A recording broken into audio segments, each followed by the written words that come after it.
Hello friends, welcome back to my YouTube channel. Friends, आज के इस वीडियो लेक्चर में हम पूर्व मध्यकाल, जिसे हम 650 ईस्वी से लेकर 1206 ईस्वी तक के मध्य के जो भी घटनाक्रम हैं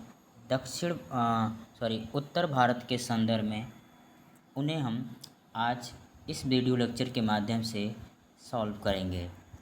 आइए शुरुआत करते हैं। पहला प्रश्न है कि पूर्व मध्यकालीन भारतीय इतिहास में 750 ईस्वी से लेकर 1200 ईस्वी तक का जो समय मुख्यतः माना जाता है, यानी उत्तर भारत के संदर्भ में भारतीय इतिहास में 750 ईस्वी से 1200 ईस्वी तक जो है वो काल माना जाता है, आपका राजपूत काल माना जाता है। ठीक है। अगला प्रश्न है 712 ईस्वी में सिंध पर अरबों के आक्रमण के समय वहाँ का शासक कौन था? तो 712 ईस्वी में जब अरबों का आक्रमण हुआ था मोहम्मद बिन कासिम का, तो उस समय वहाँ का शासक दाहिर था। अगला प्रश्न है सर्वप्रथम भारत में जर्जिया कर लगाने का श्रेय सिंध के विजेता मोहम्मद बिन कासिम को दिया जाता है। उसने किस वर्ग को इस कर से पूर्णतः मुक्त रखा था? तो इस प्रश्न का जो सही उत्तर ऑप्शन सी, ब्राह्मणों को। चलिए अगले प्रश्न की तरफ बढ़ते हैं। किस ग्रंथ के उल्लेख के आधार पर यह माना जाता है कि मलेच्छों के अत्याचार से त्रस्त होकर महर्षि वशिष्ठ ने अत्याचारियों के विनाश हेतु आबू पर्वत पर एक यज्ञ किया? यह यज्ञ के अग्निकुंड से 4 राजपूत कुलों का, जिसमें परमार, चालुक, सोलंकी, प्रतिहार एवं चौहान का जन्म हुआ। तो इस प्रश्न का जो सही उत्तर है, इसकी हमें जानकारी पृथ्वीराज रासो में मिलता है। अगला प्रश्न है ढिल्का, जिसे हम दिल्ली नगर की स्थापना किसने की थी? तो इस प्रश्न का जो सही उत्तर ऑप्शन सी, तोमरों ने। अगला प्रश्न है उस शासक का नाम क्या है जिसने विजय स्तंभ का निर्माण कराया था? तो इस प्रश्न का जो सही उत्तर ऑप्शन ए, राणा कुंभा। अगला प्रश्न है निम्नलिखित में से भारत पर पहली बार आक्रमण करने वाला कौन था? तो इस प्रश्न का जो सही उत्तर है सबसे पहले अरबी थे, यानी मोहम्मद बिन कासिम 712 ईसा पूर्व में। अगला प्रश्न है पृथ्वीराज रासो निम्नलिखित में से किसने लिखी थी? तो इस प्रश्न का जो सही उत्तर है ऑप्शन सी, चंदर बरदाई द्वारा लिखा गया है। अगला प्रश्न है सूची 1 और सूची 2 को में पूर्व मध्यकालीन भारत के शासक राजवंशों के साथ उनकी राजधानियों का मेल बैठाइए। चलिए इसको देखते हैं। तो इस प्रश्न का जो सही उत्तर हो जाएगा आपका, एक मिनट, तो प्रतिहार या फिर परिहार वंश जिसे कहते हैं वो हो जाएगा आपका ए का कन्नौज।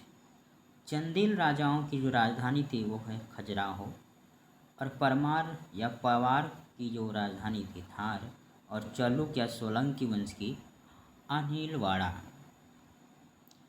चलिए अगले प्रश्न की तरफ बढ़ते हैं।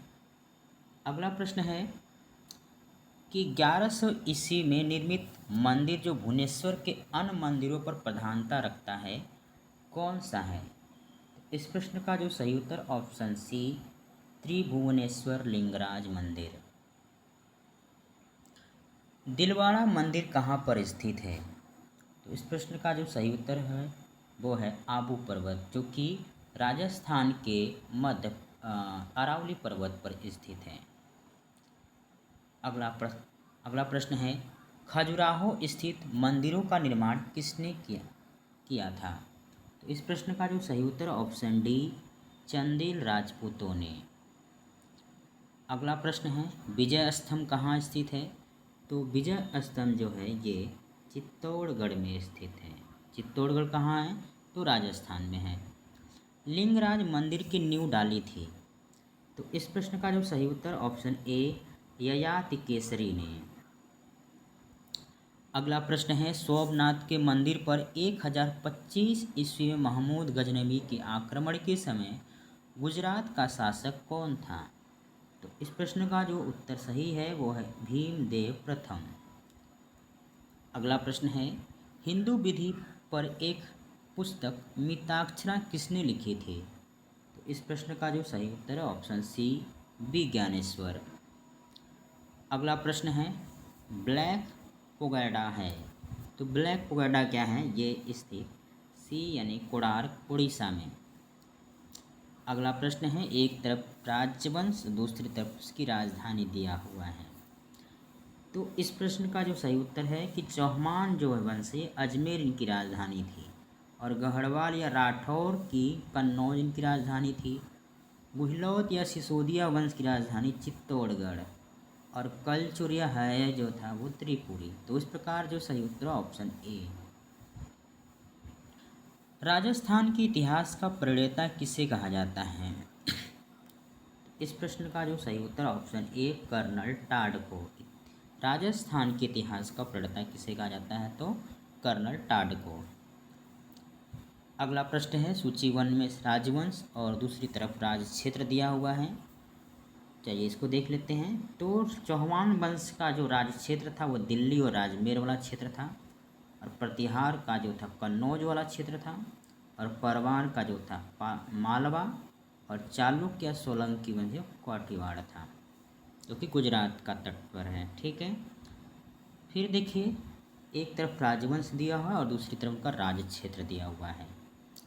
तो चंदेल राजवंश को जो राज क्षेत्र था वो बुंदेलखंड वाला क्षेत्र था, कलचुरी जो था चेदी वाला क्षेत्र, और गढ़वाल या राठौर जो कन्नौज, और गुहिलोत जो थे मेवाड़ वाला। तो इस प्रकार जो सही उत्तर ऑप्शन ए। अगला प्रश्न है, राजवंश और उनके संस्थापक पूछ रहा है। तो देखा जाए तो चौहान वंश यानी जो था वो वासुदेव इसके संस्थापक हैं, परमार वंश के संस्थापक सी अगदूती श्रीहर्ष थे, चालुक्य या सोलंकी वंश के मूल राज प्रथम, और चंदेल राजाओं के नन्नुक चंदेल। तो इस प्रकार जो सही उत्तर ऑप्शन बी। अगला प्रश्न है, कौन सुमेलित नहीं है? एक तरफ राजवंश और उसकी तरफ उसके संस्थापक दिया हुआ है। तो राष्ट्रकूट के जो थे वो ये चोल राजाओं का विजयालय था, तो राष्ट्रकूट के संस्थापक विजयालय नहीं हैं, ये राष्ट्रकूट के दंती दुर्ग थे। चलिए आगे बढ़ते हैं अगले प्रश्न की तरफ। हरकेली नाटक के रचयिता कौन है? तो इस पर जो सही उत्तर है ऑप्शन ए चौहान शासक विग्रहराज फोर, जिसे विसल देव भी कहते हैं। अगला प्रश्न है, किस नाटक के कुछ अंश 2.5 दिन का झोपड़ा मस्जिद की दीवारों पर अंकित है? तो इस प्रकार जो सही उत्तर है ऑप्शन ए हरकेली। चलिए आगे बढ़ते हैं। रानी पद्मिनी का नाम अलाउद्दीन खिलजी की चित्तौड़ विजय से जोड़ा जाता है, उसके पति का क्या नाम है? तो इस प्रकार जो सही उत्तर ऑप्शन डी राणा रतन सिंह। अगला प्रश्न है, विक्रमशिला शिक्षा केंद्र के संस्थापक का नाम क्या है? तो इस प्रकार जो सही उत्तर है ऑप्शन बी धर्मपाल। धर्मपाल विक्रमशिला शिक्षा केंद्र के संस्थापक माने जाते हैं। अगला प्रश्न है, निम्नलिखित में से किस मंदिर परिसर में एक भारी भरकम नंदी की मूर्ति है जिसे भारत की विशालतम नंदी मूर्ति माना जाता है? तो इस प्रश्न का जो सही उत्तर है ऑप्शन सी कंदरिया महादेव मंदिर है। आगे बढ़ते हैं, निम्नलिखित में से किसे एक नए संवत चलाने का यश प्राप्त है? तो इस प्रकार जो सही उत्तर ऑप्शन डी लक्ष्मण सेन को। अगला प्रश्न है, गीत गोविंद की रचनाकार जयदेव किसकी सभा को अलंकृत करते थे? इस प्रश्न का जो सही उत्तर ऑप्शन डी लक्ष्मण सेन। अगला प्रश्न है, किसने सोमपुर महाविहार का निर्माण कराया था? इस प्रकार जो सही उत्तर ऑप्शन सी धर्मपाल। अगला प्रश्न है, भुवनेश्वर तथा पुरी के मंदिर किस शैली से निर्मित हैं? तो इस प्रकार जो सही उत्तर है ऑप्शन ए नागर शैली में है। तो मंदिरों के 3 शैली मिलते हैं, ये आपका नागर, द्रविड़ और वेसर। तो भुवनेश्वर था पुरी के जो मंदिर हैं वो किस शैली में है, तो नागर शैली में है। आगे बढ़ते हैं। राजवंश ने कन्नौज पर अधिपत्य स्थापित करने में त्रिकोणी संघर्ष में उलझे हुए थे। तो इनमें कौन कौन से थे, तो पाल वंश, प्रतिहार वंश और राष्ट्रकूट, यानी 2, 3, 4 सी विकल्प बिल्कुल सही उत्तर है। अगला प्रश्न है, भारत में प्रथम आक्रमणकारी कौन था। इस प्रश्न का जो सही उत्तर है अरबी एक मुस्लिम शासक मोहम्मद बिन कासिम, जो 712 ईस्वी में आया था। जगन्नाथ मंदिर किस राज्य में स्थित है। इस प्रश्न का जो सही उत्तर ऑप्शन बी उड़ीसा। अगला प्रश्न है, पुरी में स्थित कोणार्क के विशाल सूर्यदेव के मंदिर के निर्माता कौन थे। तो इस प्रश्न का जो उत्तर है नरसिंह प्रथम। अगला प्रश्न है, अजय पाल संस्थापक थे। तो अजय पाल किससे संस्थापक हैं, वह हैं अजमेर के। अगला प्रश्न है, निम्नलिखित में से कौन कविराज के नाम से विख्यात है। तो इस प्रकार जो सही उत्तर है वो है भोज परमार। अगला प्रश्न है, भोज परमार द्वारा रचित पुस्तकें कौन कौन सी हैं निम्नलिखित में से। तो इनमें जो है इनके द्वारा रचित है वो है इसमें सही उत्तर हैं सम्रांगण सूत्रधार, सरस्वती कंठाभारण, योग सूत्रवृत्ति और आयुर्वेद सर्वस्व, सभी सही उत्तर हैं। भरमार द्वारा रचित सभी पुस्तकें हैं। सम्रांगण सूत्रधार का विषय क्या था। तो इस प्रश्न का जो उत्तर सही है वो स्थापत्य शास्त्र से जुड़ा हुआ है। अगला प्रश्न है, उसकी मृत्यु से धारा नगरी विद्या और विद्वान तीनों ही निराश्रित हो गए।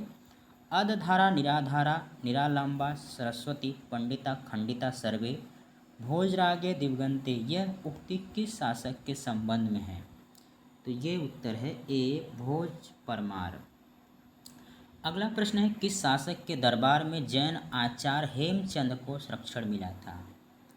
तो इसमें जयसिंह सिद्धराज और कुमारपाल, इन दोनों को। अगला प्रश्न है, वह प्रथम भारतीय शासक कौन जिससे तुर्क आक्रांता मोहम्मद गोरी का सामना हुआ और जिसने मोहम्मद गोरी को परास्त किया था। इस प्रश्न का जो सही उत्तर है ऑप्शन बी भीम द्वितीय। अगला प्रश्न है, किस शासक ने कलिंजर के अजेय दुर्ग का निर्माण कराया था। इस प्रश्न का जो सही उत्तर है धंगदेव। अगला प्रश्न है, निम्नलिखित में वह कौन सा संवत है जो कलचुरियों द्वारा प्रयुक्त किए जाने के कारण कलचुरी संवत भी कहा जाता है। तो इस प्रश्न का जो सही उत्तर ऑप्शन सी त्रैकूटक संवत। अगला प्रश्न है, किसके राज्यकाल में लक्ष्मीधर ने कल्पद्रुम या कृत्यकल्पतरु नामक विधि ग्रंथ की रचना की थी। तो इस प्रश्न का जो सही उत्तर ऑप्शन बी गोविंद चंद्र। अगला प्रश्न है, चंदावर का युद्ध 1194 किसके मध्य हुआ था। तो सी विकल्प बिल्कुल सही है, जयचंद्र और मोहम्मद गोरी के बीच, जिसमें जयचंद की हार हुई थी और मोहम्मद गोरी की विजय हुई थी। अगला प्रश्न है, नैषेध चरित व खंड कहाद के रचयिता श्रीहर्ष किस शासक के राजकवि थे। तो इस प्रश्न का जो सही उत्तर ऑप्शन डी जयचंद। अगला प्रश्न है, निम्नलिखित शहरों में से किसमें लिंगराज मंदिर अवस्थित है। तो लिंगराज मंदिर अवस्थित है। तो इस प्रश्न जो उत्तर है श्रवणबेलगोला, ए भुवनेश्वर। चलिए आगे बढ़ते हैं अगले प्रश्न की तरफ। सूची 1 और सूची 2 को मिलाना है। एक तरफ ग्रंथकार और उनकी ग्रंथ दिया हुआ है। तो कल्हड़ जिसकी रचना की है राज तरंगड़ी के रचनाकार हैं कल्हड़, और विक्रमादेव चरित के हैं बिल्हड़, पृथ्वीराज विजय के हैं जैनक, और ललित विग्रहराज के सोमदेव हैं। ए विकल्प बिल्कुल सही उत्तर है। अगला प्रश्न है, किस पर स्वामित्व के लिए पाल प्रतिहार राष्ट्रकूट के बीच त्रिपक्षीय संघर्ष हुआ था। इस प्रश्न का जो सही उत्तर है ऑप्शन बी कन्नौज। अगला प्रश्न है त्रिपक्षीय संघर्ष की पहल किसने की थी? तो इस प्रश्न का जो सही उत्तर है वत्सराज। अगला प्रश्न है त्रिपक्षीय संघर्ष का आरंभ किस सदी में माना जाता है? इस प्रश्न का जो सही उत्तर है 8वीं सदी में। अगला प्रश्न है त्रिपक्षीय संघर्ष का आरंभ और अंत किस राजवंश ने किया था? तो इस प्रश्न का जो सही उत्तर है ऑप्शन बी प्रतिहार वंश ने। अगला प्रश्न है त्रिपक्षीय संघर्ष में भाग लेकर उत्तर भारत की राजनीति में हस्तक्षेप करने वाली और दक्षिण से उत्तर पर आक्रमण करने वाली दक्षिण की प्रथम शक्ति थी। इस प्रश्न का जो सही उत्तर ऑप्शन ए राष्ट्रकूट। अगला प्रश्न है पाल वंश के संस्थापक किसे माना जाता है? तो ए विकल्प सही है गोपाल। अगला प्रश्न है पाल वंश की राजधानी क्या थी? तो उनकी राजधानी थी मुद्दगिरिया मुंगेर जो कि बिहार में है। अगला प्रश्न है राष्ट्रकूट वंश का संस्थापक किसे माना जाता है? तो इस प्रश्न का जो सही उत्तर ए दंती दुर्गा दंती वर्मन द्वितीय। अगला प्रश्न है राष्ट्रकूट की राजधानी क्या थी? इनकी राजधानी मालखंड या मानखेत थी। अगला प्रश्न है किस प्रतिहार शासक ने आदि वराह की उपाधि धारण की थी? तो इस प्रश्न का जो सही उत्तर ऑप्शन सी मिहिर भोज। अगला प्रश्न है किस विदेशी यात्री ने गुर्जर प्रतिहार वंश को अल गुर्जर एवं इस वंश के शासकों को बौरा कहकर पुकारा? तो इस प्रकार जो सही उत्तर ऑप्शन बी अल मसूदी। अगला प्रश्न है कि कर्पूर मंजरी नाटक के रचयिता राजशेखर को किस प्रतिहार शासक ने संरक्षण दिया था? तो इस प्रकार जो सही उत्तर है ऑप्शन सी महेंद्रपाल प्रथम। अगला प्रश्न है प्रतिहार स्वयं को किस वंश के मानते थे जो राम के प्रतिहार अर्थात द्वारपाल थे? ये लक्ष्मण के वंशज मानते थे। चलिए आगे बढ़ते हैं। अगला प्रश्न है 750 ईस्वी में बंगाल के पाल वंश की स्थापना करने वाले गोपाल ऐसे शासक थे जिन्हें ये सामंती सरदारों ने चुना था। अगला प्रश्न है किस पाल शासक को गुजराती कवि सोढल ने उत्तरापथ स्वामीन कहा? तो इस प्रकार जो सही उत्तर ऑप्शन ए धर्मपाल। अगला प्रश्न है 9वीं सदी में भारत आए अरब यात्री सुलेमान ने किस साम्राज्य को रोहमा कहकर संबोधित किया था? तो किस वंश को तो इसमें ए पाल साम्राज्य को। अगला प्रश्न है कि हिंदू विधि की एक प्रसिद्ध पुस्तक दायभाग के रचयिता कौन थे? तो इस प्रकार जो सही उत्तर है ऑप्शन सी जीमूतवाहन। अगला प्रश्न है रामचरित की रचना किसने की थी? तो इस प्रश्न का जो सही उत्तर है ऑप्शन डी साध्यकर नंदी। अगला प्रश्न है पाल वंश के पतन के बाद बंगाल का राजनीतिक नेतृत्व प्रदान किया गया था। तो किसके हाथ में? तो ये सेन वंश के। अगला प्रश्न है सेन वंश का संस्थापक किसे माना जाता है? तो इस प्रश्न का जो सही उत्तर है ऑप्शन ए सामंत सेन। अगला प्रश्न है किसने कुलीन प्रथा या कुलीनतावाद का आरंभ किया था? तो इस प्रकार जो सही उत्तर है ऑप्शन ए बल्लाल सेन। अगला प्रश्न है किसने स्मृति ग्रंथ दान सागर एवं ज्योतिष ग्रंथ अद्भुत सागर की रचना की थी? तो इस प्रश्न का जो सही उत्तर है ऑप्शन सी बल्लाल सेन। अगला प्रश्न है कश्मीर पर लगभग 50 वर्षों तक शासन करने वाली रानी दिद्दा मूल रूप से किस वंश की राजकुमारी थी?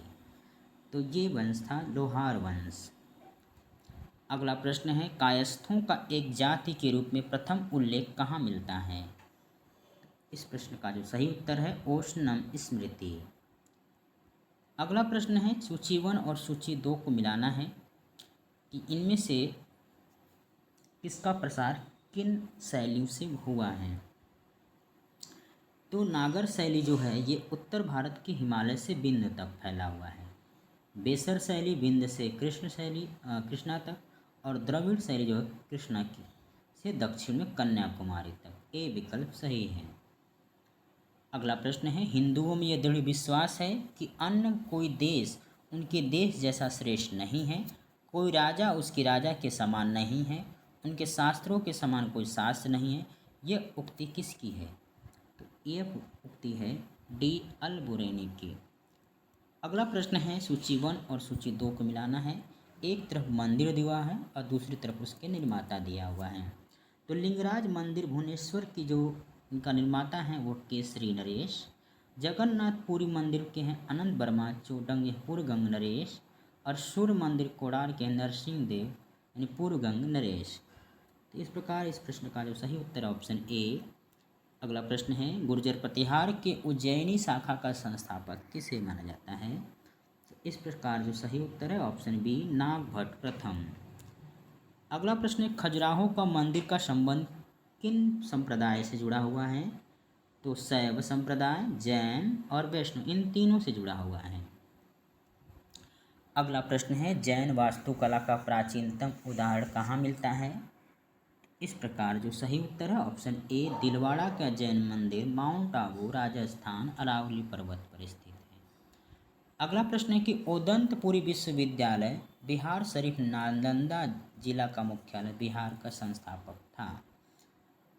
ये है ए, गोपाल। अगला प्रश्न है कि मोढेरा का सूर्य मंदिर किस राज्य में स्थित है? तो इस प्रश्न का जो सही उत्तर ऑप्शन बी, गुजरात। अगला प्रश्न है, कल्हड़कृत राज तरंगड़ी में कुल कितने तरंग हैं? तो इस प्रश्न का उत्तर है ए, 8। अगला प्रश्न है, एक तरफ मंदिर और दूसरी तरफ उसके निर्माता दिया हुआ है। अब बताना है किस मंदिर का। तो चतुर्भुज, जिसे विष्णु मंदिर भी कहते हैं, या खजुराहो, इसके निर्माता हैं यशो वर्मा। कंदरिया महादेव मंदिर जो खजुराहो में से धंग। और बिमल वसही मंदिर जो कि आबू दिलवाड़ा में है, बिमल शाह वैश्य। और लुन वसही देवरानी जेठानी मंदिर आबू दिलवाड़ा तेजपाल वस्तुपाल। तो इस प्रश्न का जो सही उत्तर ऑप्शन ए। अगला प्रश्न है, सुमेलित कीजिए। एक तरफ मंदिर है और उनका स्थान दिया हुआ है। तो मच्छेंद्रनाथ का मंदिर जो है ये अमरकंटक में है। 64 योगिनी का मंदिर है भेड़ाघाट जबलपुर में। सूर्य मंदिर मोढेरा जो कि गुजरात में है। और चौमुख मंदिर पालीताना। तो फ्रेंड्स, ये रहे आपके जो पूर्व मध्यकाल में उत्तर भारत के संदर्भ में 650 से लेकर 1206 ईस्वी तक के जो घटनाक्रम हैं, उन सभी घटनाक्रम को हमने देखा।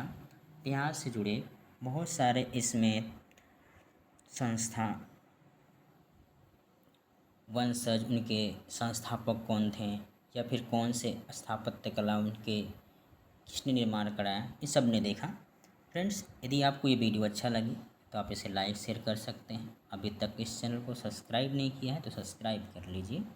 फिर हम ऐसे वीडियो लेक्चर आगे मिलेंगे। तब तक के लिए जय हिंद, जय भारत।